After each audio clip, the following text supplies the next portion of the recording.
Hi students, आपका CA inter का exam just complete हुआ है। आपका पेपर बहुत अच्छा गया होगा। मेरा नाम professor Sukumar. I teach account and advance account in Sapan पारिक्स ग्रुप ट्यूशन। आज इस वीडियो में हम जो आपके अकाउंट्स का पेपर आया था ग्रुप 1 का, उसको थोड़ा एनालाइज करेंगे और इसके बाद इस क्वेश्चंस को हम आगे सीरीज ऑफ वीडियोस में सॉल्व करेंगे। तो क्विकली स्टार्ट कर लेते हैं। देखो बच्चों, क्वेश्चन नंबर 1 जो हुआ था, हर बार का जैसा इस बार भी ये क्वेश्चन नंबर 1 पूरा का पूरा अकाउंटिंग स्टैंडर्ड के ऊपर पूछा गया था। मैं हमेशा स्टूडेंट को बोलता हूं, एक ही चैप्टर है जिसका 20 मार्क का कंफर्मेशन होता है, वो अकाउंटिंग स्टैंडर्ड है। और अगर अकाउंटिंग स्टैंडर्ड अच्छे से आप पढ़ लिया, जी जान लगा दिया अकाउंटिंग स्टैंडर्ड का पीछे, तो डेफिनेटली आपको एग्जेम्पशन लाने में कोई रोक नहीं सकते। इस बार भी ऐसा ही हुआ है, अकाउंटिंग स्टैंडर्ड फॉर 20 मार्क्स। अब हम थोड़ा सा डिस्कस करेंगे सब क्वेश्चन जो 1 था, उसमें अकाउंटिंग स्टैंडर्ड 11 पूछा बच्चों 5 मार्क के लिए। अकाउंटिंग स्टैंडर्ड 11 उसमें ट्रांजैक्शन का रिलेटेड था। अकाउंटिंग स्टैंडर्ड 11 आपने पढ़ा होगा तो आपको पता होगा 3 पार्ट होता है। Part 1 foreign exchange transaction, foreign branch और फॉरवर्ड कॉन्ट्रैक्ट। ये फॉरेन एक्सचेंज ट्रांजैक्शन का 2 सब क्वेश्चन पूछा है उसका अंदर। तो सिंपल क्वेश्चन है, ज्यादा कुछ कॉम्प्लिकेशन नहीं है उसका अंदर। अगर आप मॉड्यूल आरटीपी एमटीपी सॉल्व किया होगा, ये क्वेश्चन ज्यादा कॉम्प्लिकेटेड नहीं है। It's very easy question, you can solve it. Are you clear about that? बाकी जब सम सॉल्व करते हो और डिटेल में हम डिस्कस करेंगे। उसके बाद जो सेकंड क्वेश्चन बी सब क्वेश्चन, जो क्वेश्चन नंबर 1 का बी सब क्वेश्चन जो पूछा था, वो AS3 का ऊपर पूछा था। AS3 आपको पता है, कैश फ्लो स्टेटमेंट। बाकी आगे कोई कैश फ्लो स्टेटमेंट का क्वेश्चन नहीं पूछा है। इस बार कैश फ्लो स्टेटमेंट का वेटेज खाली 5 मार्क का, वो भी अकाउंटिंग स्टैंडर्ड का रेफरेंस का पूछा गया था। And that is also simple question, ज्यादा कॉम्प्लिकेशन नहीं है। एज आई टोल्ड यू, उसका डिटेल डिस्कशन हम सब सम सॉल्व करते वक्त करेंगे। उसके बाद सब क्वेश्चन सी जो है, ये थोड़ा कंसेप्चुअल क्वेश्चन था। इसमें म्यूचुअल फंड वैल्यूएशन का कंसेप्ट इंक्लूडेड था। तो नॉर्मल रेगुलर क्वेश्चन नहीं है, थोड़ा सा हाई लेवल क्वेश्चन था ये। Are you clear about that? तो this is one of the important question they asked for 5 marks. तो थोड़ा सा comparing to all other question, सब क्वेश्चन ए बी और डी को कंपेयर किया तो सी थोड़ा सा कॉम्प्लिकेटेड था, no doubt in that. Are you clear about that? उसके बाद क्वेश्चन नंबर 1 का सब क्वेश्चन डी का अंदर 2 और सब क्वेश्चन पूछ लिया। जो पहला क्वेश्चन पूछा AS1 का थियरी पैटर्न क्वेश्चन था, एंड दैट वाज बेसिकली, अगर 2 क्वेश्चन पूछा है तो 3-2 भी हो सकते हैं या 2.5 का भी वेटेज हो सकता है। तो हम जनरली 2.5 कंसिडर करेंगे। तो 2.5 का क्वेश्चन आया था AS1 का ऊपर। और उसका बाद जो क्वेश्चन आया था सब क्वेश्चन डी का अंदर का सब क्वेश्चन 2, तो वो AS2 का ऊपर था। AS2 आपको पता है स्टॉक वैल्यूएशन का ऊपर था। Are you clear about that? तो स्टॉक वैल्यूएशन के ऊपर का क्वेश्चन पूछा है, तो वो भी कितना मार्क्स का? 2.5 मार्क्स का। ये हो गया question number 1। AS11, AS3, AS13, AS1 and AS5। Basically, accounting standard in group 1 is comparatively easy as comparing to group 2. क्योंकि क्या होता है ना बच्चों, ग्रुप 2 में number of standards are more, तो ज्यादा मेहनत करना पड़ता है। ग्रुप 1 में number of standards are very limited. Are you clear about that? तो उसमें आपको स्कोर करना आसान हो जाता है। तो कम स्टैंडर्ड है, मेहनत करो तो आराम से आप क्या कर सकते हैं, 20 मार्क में 20 को स्कोर कर सकते हैं। एक बार अकाउंटिंग स्टैंडर्ड का 20 मार्क्स आपको मिल गया, मतलब समझ जाओ आपको एग्जेम्पशन लाने में कोई रोक नहीं सकते। तो उसके लिए हमेशा मैं स्टूडेंट को बोलता हूं, अकाउंटिंग स्टैंडर्ड का पीछे पड़ जाओ, डेली बेसिस में स्टडी करो, क्लास का जो नोट्स होगा वो रेफर करो, उसके बाद मॉड्यूल पढ़ो, RTP, MTV, previous paper, accounting standard की कोई रेफरेंस बुक है तो वो पढ़ो। अकाउंटिंग स्टैंडर्ड जितना हो सकता है उतना एग्जॉस्टिवली स्टडी करो, क्योंकि वो एक चैप्टर ऐसा है आपको कंफर्म 20 मार्क्स लाके देगा। तो अकाउंटिंग स्टैंडर्ड का question was question number 1। Now we will go to question number 2। Question number 2 में 2 क्वेश्चन पूछा है, आर यू क्लियर? उसमें पहला जो सब क्वेश्चन ए पूछा था वो पूछा गया था इंश्योरेंस क्लेम का ऊपर, और ये क्वेश्चन है कितना मार्क्स का? 10 मार्क्स का। आपको इंश्योरेंस क्लेम पता है, एक होता है लॉस ऑफ स्टॉक और एक होता है लॉस ऑफ प्रॉफिट। इस बार जो एग्जाम में क्वेश्चन पूछा था ये लॉस ऑफ स्टॉक का, सिंपल क्वेश्चन है। एक एडजस्टमेंट थोड़ा कॉम्प्लिकेटेड था, no doubt in that. Are you clear about that? जब वो क्वेश्चन सॉल्व करेंगे तब डिस्कशन करेंगे, अदरवाइज स्ट्रेट फॉरवर्ड क्वेश्चन था। अगर if you remove that one adjustment which is little bit complicated, बाकी सम पूरा सम आसान था। Are you clear about that? So that is the question number A, और इन डिटेल में हम जब सम सॉल्व करेंगे तब डिस्कशन करेंगे। उसका बाद आता है investment accounting, that is question number 2 का सब क्वेश्चन बी, वो भी 10 मार्क के लिए पूछा गया था बच्चों। ये एक बोनस क्वेश्चन है आपके लिए, simple question, but only things इसमें इन्वेस्टमेंट इन डिबेंचर भी था, इन्वेस्टमेंट इन शेयर्स भी है। Are you clear? तो बट ऐसा क्वेश्चन तो आपको मॉड्यूल में बहुत सारे दिखेंगे, मॉड्यूल सॉल्व किया होगा तो ऐसा बहुत सारे क्वेश्चंस मॉड्यूल के अंदर भी है। तो वैसा क्वेश्चन यहां पे पूछा गया था 10 मार्क के लिए, कोई कॉम्प्लिकेशन नहीं है, कोई टेंशन नहीं है, एक simple straight forward question. I can से this is a bonus question for you. इसमें तो 10 में से 10 मिलना ही चाहिए, कोई कॉम्प्लिकेशन नहीं है। तो क्वेश्चन नंबर 2 में 2 क्वेश्चन, एक इंश्योरेंस क्लेम का लॉस ऑफ स्टॉक का ऊपर था, और दूसरा इन्वेस्टमेंट, जिसका अंदर इन्वेस्टमेंट इन डिबेंचर का कंसेप्ट भी था, इन्वेस्टमेंट इन शेयर्स का कंसेप्ट भी है, और simple and straight forward question. उसका बाद जाता है क्वेश्चन नंबर 3 का। 3 का अंदर भी 2 क्वेश्चन है। पहला जो क्वेश्चन है 3 का अंदर है वो ब्रांच अकाउंटिंग का ऊपर, वो भी 10 मार्क का क्वेश्चन है। आपको पता होगा, आप जब पढ़ाई करते हो तो आपने रियलाइज किया होगा branch is very huge chapter, जिसके अंदर बहुत सारी टाइप ऑफ सम्स आता है। डिपेंडेंट ब्रांच आता है, इंडिपेंडेंट ब्रांच आता है, उसके बाद फॉरेन ब्रांच आता है। इंडिपेंडेंट ब्रांच का अंदर अलग अलग कंसेप्ट होता है, डिपेंडेंट ब्रांच का अंदर debtors method, stock debtors method, transparent cost price, transparent invoice price. Normally student को थोड़ा सा डर लगता है, भाई ब्रांच मतलब बड़ा चैप्टर है, but students are very lucky. इस टाइम जो क्वेश्चन पूछा था एक स्ट्रेट फॉरवर्ड क्वेश्चन था, डेटर्स मेथड के ऊपर पूछा था, ज्यादा कॉम्प्लिकेटेड नहीं है। Similar question you can see in the previous paper and module also. अगर आपने मॉड्यूल रेफर किया होगा, प्रीवियस पेपर रेफर किया होगा, हमारा नोट्स का अंदर भी सिमिलर क्वेश्चंस हमने डाला था, तो अगर वो ईमानदारी से अगर आपने पढ़ा होगा तो इस क्वेश्चन के अंदर कोई कॉम्प्लिकेशन नहीं है। उसके बाद आपको पता है ब्रांच का साथ साथ एक चैप्टर हमेशा भाग भाग के आता है, वो है डिपार्टमेंट। Are you clear? ये 2 चैप्टर का क्वेश्चन हमेशा हर एग्जाम में होता ही है। Are you clear about that? अब डिपार्टमेंट का जो क्वेश्चन पूछा था वो क्वेश्चन था कितना मार्क्स का? 10 मार्क का। ये भी 10 मार्क का क्वेश्चन जो था वो उसका अंदर स्ट्रेट फॉरवर्ड क्वेश्चन था, बट अनरियलाइज्ड प्रॉफिट आपको ढूंढना था। Question was straight forward, 2 department was given, but there is a unrealised profit का कंसेप्ट उसका अंदर डाला है। नॉर्मली अगर आपको पूछूं, अगर या स्टूडेंट कोई भी स्टूडेंट को मैं पूछूं, तो स्टूडेंट बोलते हैं सर डिपार्टमेंट में हमें एक ही चीज कॉम्प्लिकेटेड लगता है, वो है कैलकुलेशन ऑफ अनरियलाइज्ड प्रॉफिट। वो भी 3 ब्रांच दिया ना सर, सच बोलो बहुत कॉम्प्लिकेटेड होता है, बट इस क्वेश्चन में 2 ही ब्रांच दिए। अब 2 ब्रांच में भी अनरियलाइज्ड प्रॉफिट कैलकुलेट करते हो, दिक्कत कब आता है मालूम है? जब आपको proportionate inter department transfer goods included in closing stock. मैं रिपीट कर रहा हूं, क्या कैलकुलेशन आपको डिफिकल्ट होता है?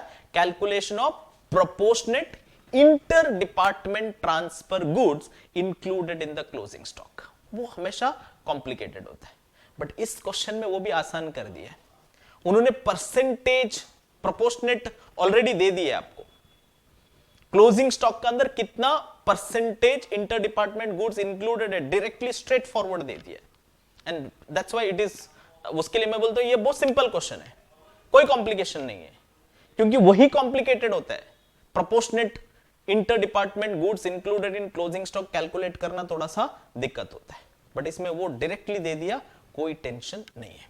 तो उसके लिए दैट्स व्हाई आई से this is also one of the easy question. Similar question आपको मॉड्यूल में दिखेगा, हमारा क्लास का नोट्स के अंदर आपको दिखेगा, सेम प्रीवियस ईयर का पेपर में भी बहुत बार ऐसा क्वेश्चन पूछा है, तो उसके लिए it is one of the simple and straight forward question they asked. उसके बाद जाते हैं हम क्वेश्चन नंबर 4 का। एक इंपॉर्टेंट क्वेश्चन है, इसके अंदर 3 चैप्टर को कंबाइंड कर दिया बच्चों। पहला कंबाइंड किया रिडम्पशन ऑफ प्रेफरेंस शेयर्स को, उसके बाद कंबाइंड किया रिडम्पशन ऑफ डिबेंचर को, उसके बाद डाल दिया बोनस का कंसेप्ट। 3 कंसेप्ट को कंबाइंड करके एक क्वेश्चन फ्रेम कर दिया। ऐसा क्वेश्चन मॉड्यूल का अंदर है। अरे आप सोचेंगे सर ये क्वेश्चन बनाया कौन, कहां से लाया, कोई टेंशन लेने की जरूरत है। सिमिलर क्वेश्चन मॉड्यूल में दिखेगा, except one additional adjustment, one additional statement was added in that question. Same question आपका मॉड्यूल में दिखेगा। अगर आप मॉड्यूल प्रैक्टिस किया होगा तो ये क्वेश्चन आपके लिए कॉम्प्लिकेटेड नहीं होगा। हाँ, नो डाउट थोड़ा सा लेंदी है पेपर, आर यू क्लियर? ये क्वेश्चन जो है वो थोड़ा सा लेंदी है, बाकी तो इसका अंदर कोई कॉम्प्लिकेशन नहीं है, क्योंकि एंट्री पास करना है और बैलेंस शीट भी बनाना है। सो that is one of the very good question student के पॉइंट ऑफ व्यू से। ये क्वेश्चन स्टूडेंट अटेम्प्ट करना ही चाहिए था मेरा हिसाब से, बट नॉर्मली स्टूडेंट की एक माइंडसेट होता है बच्चों, अरे 20 मार्क के लिए क्वेश्चन पूछा मत, कुछ तो गूगली होगा भाई, कुछ तो कॉम्प्लिकेशन होगा करके छोड़ देते हैं। ऐसा बहुत सारे स्टूडेंट से मैंने बात की एग्जाम का दल, सर वो छोड़ दिया, लेंदी लगा हमको, 20 मार्क के लिए पूछा तो हमको ऐसा लगा बहुत कॉम्प्लिकेटेड है, तो उसके लिए हमने छोड़ दिया ऑप्शन में।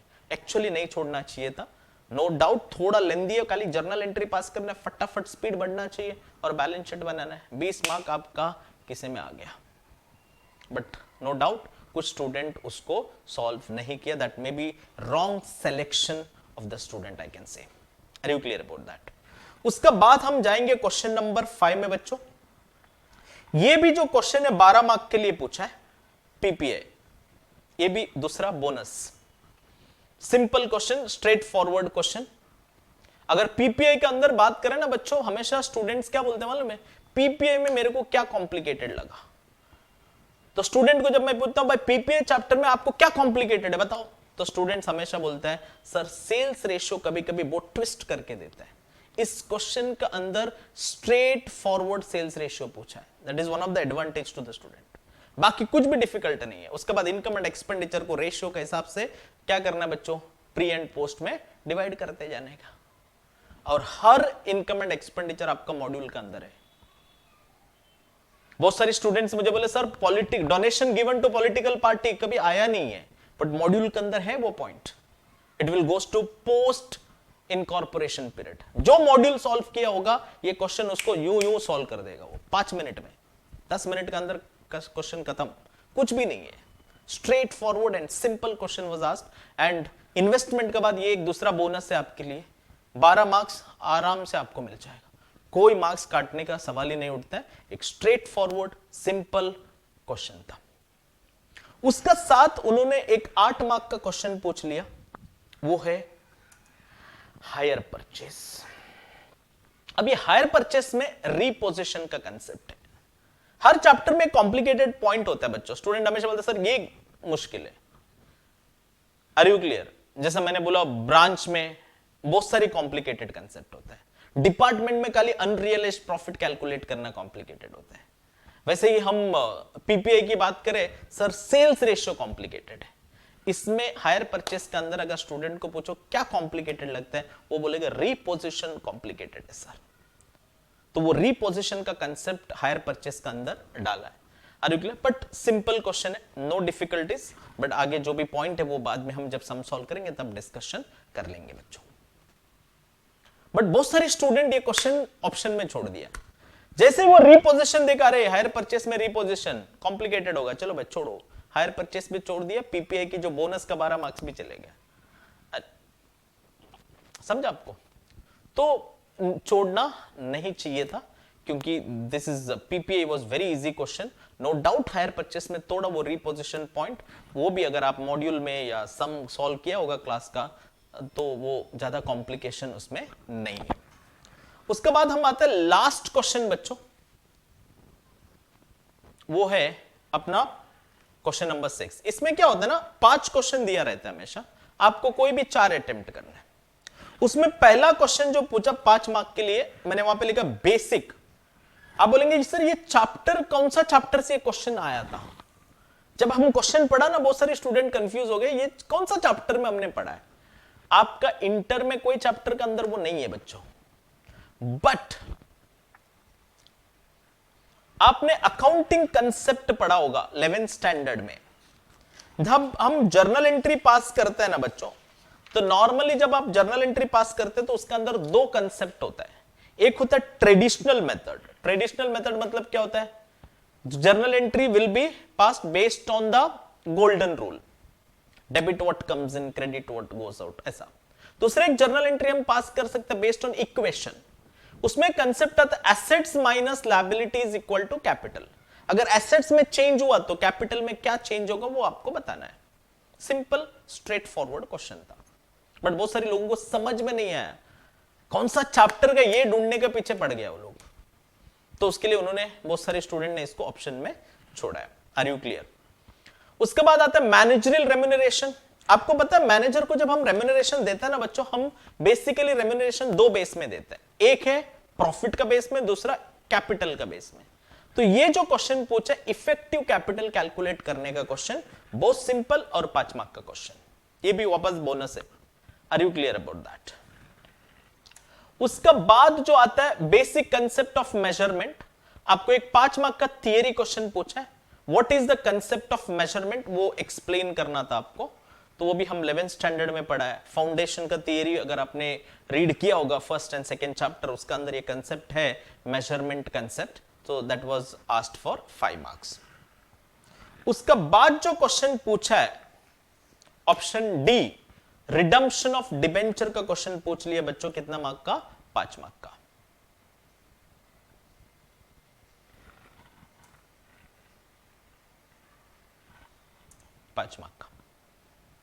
Redemption of debenture question number 4 में भी कवर किया था ऊपर, और यहां पे भी ऊपर एक सेपरेट क्वेश्चन पूछ लिया 5 मार्क का।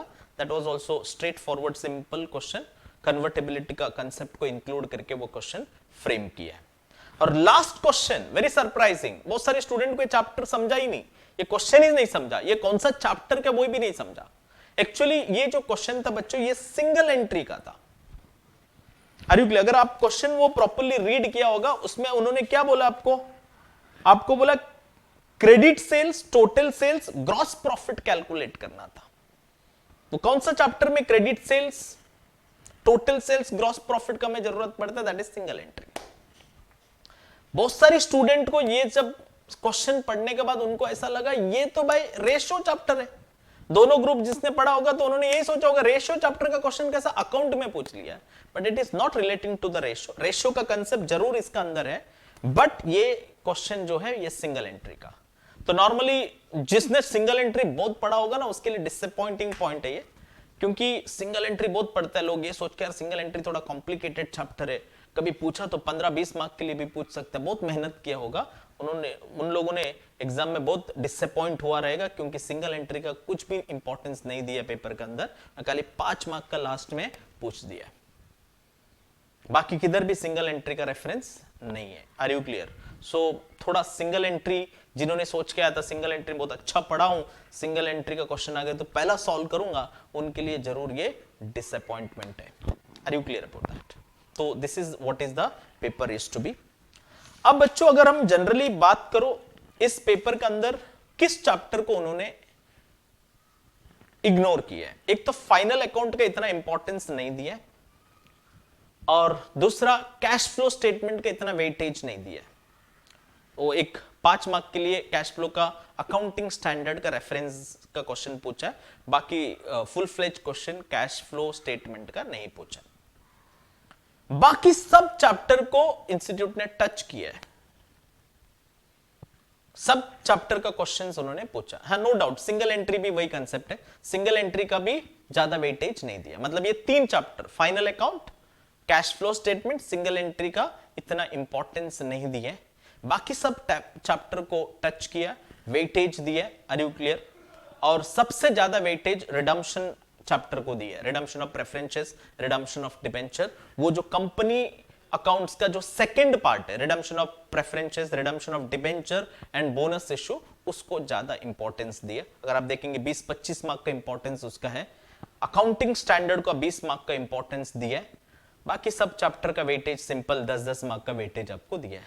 अच्छा पेपर है, सिंपल पेपर है। थोड़ा सा कुछ स्टूडेंट को लेंदी लगा, नो डाउट इन दैट, क्योंकि जर्नल एंट्रीज पास करो, बैलेंस शीट बनाओ, ये सब कंसेप्ट की वजह से किसी किसी स्टूडेंट को थोड़ा लेंदी लगा, क्योंकि आपने प्रॉपरली वो प्रैक्टिस नहीं किया होगा। अदरवाइज बहुत सिंपल पेपर है, ज्यादा कॉम्प्लिकेशन नहीं है, और बहुत सारे क्वेश्चंस इसमें स्ट्रेट फॉरवर्ड पूछा गया। अब स्टूडेंट्स आगे जो वीडियोस आएगा उसमें मैं ये सब क्वेश्चन आपके साथ डिस्कस करूंगा विद सॉल्यूशन, तो आप वो वीडियो देखो और आपको वो हेल्पफुल होगा। थैंक यू बच्चों, थैंक यू सो मच।